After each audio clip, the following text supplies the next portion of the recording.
আমি আগের ভিডিওতেই বলেছিলাম যে এই ভিডিওতে আমি ক্রুজের ব্যাপারে বলবো। তো প্রথমে ঢুকেই একটা কি কার্ড দিয়ে দিল। আমাদের বিভিন্ন রকম ফর্মালিটিস ছিল, যেরকম ফ্লাইটে থাকে ক্রুজেও কিছু কম নয়। এবং তারপরে কিন্তু আমাদের ঢোকার সাথে সাথে চন্দনের ফোঁটা, ওয়েলকাম ড্রিঙ্ক দিয়ে খুব সুন্দরভাবে আমাদের ওয়েলকাম করা হলো। আমি প্রথমেই চলে গেলাম রুমগুলো দেখতে।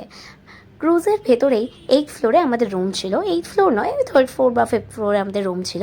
এবং আমি ঢুকে দেখলাম রুমগুলো কীরকম। আমার ভীষণ কৌতূহল ছিল যে ছোট্ট একটা জায়গার মধ্যে কীরকম রুম থাকে।